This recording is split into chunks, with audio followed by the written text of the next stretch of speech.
The other day I was watching some videos on YouTube on a channel called Fail Blog, and while I was pondering the many different ways people can trip and fall and collide with inanimate objects, I started to think about a man named Paul in the Bible.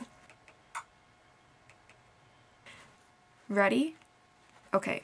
To sum it up, in Acts 9, Paul, who used to be named Saul, went around persecuting or punishing and even killing certain Christians because they were calling Jesus God, but that was blasphemy to Paul, so God decided to do something about it, and one day when Saul was on the road to Damascus, he saw a light and heard a voice which turned out to be Jesus.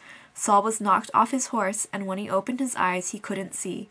3 days go by, and Saul doesn't eat or drink. Throughout this time, he's pretty messed up, but a man named Ananias comes and prays for him and tells him that the light he saw and the voice he heard was Jesus, and that Jesus was the Son of God. And Saul could see again and eat again, and then he changed his name to Paul and found out that essentially he had to spread the good news that Jesus was the Son of God, and he died on the cross for our sins. And he had to stop hating on the Christian guys. But that's later on in the story, and then Paul goes on to write a large portion of the New Testament. Okay.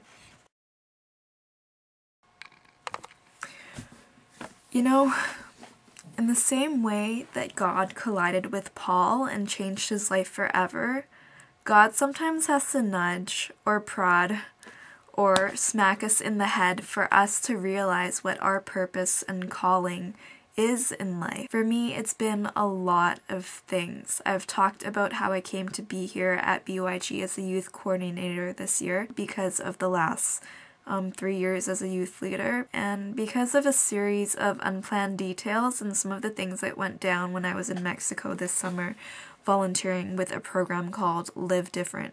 There was one night when we were sitting around the bonfire when I just bawled my eyes out because the other interns reminded me how hard it can be to be a teenager and how much easier it can be when you have something like youth group every Friday and you have this community of people there to support you and there to pray for you.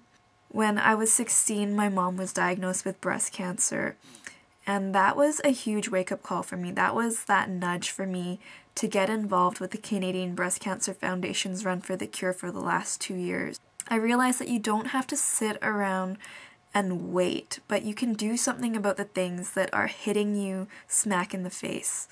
You can do things like building a house in 4 days for a family of 8 and changing their lives forever.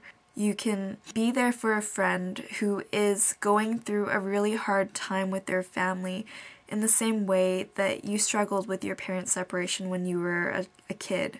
You know, every experience we go through is meant to shape us into the people we were meant to be, regardless of whether they are easy or difficult experiences.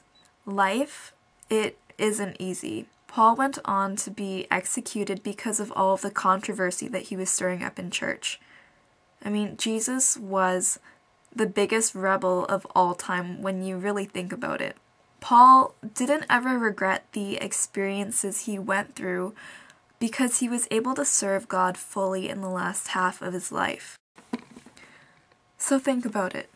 What is God asking you to do? It might be to start volunteering at the local senior home, or maybe to genuinely ask the man who is sitting on the pavement with a cardboard sign how his day has been going.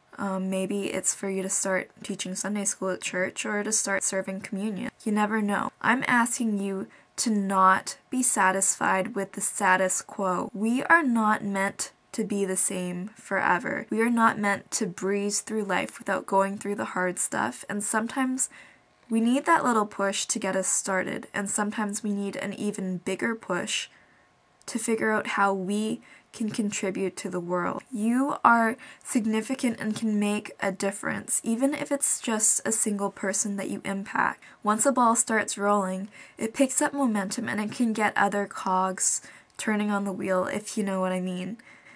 So the next time you get knocked down, you just need to get back up again and do something about it.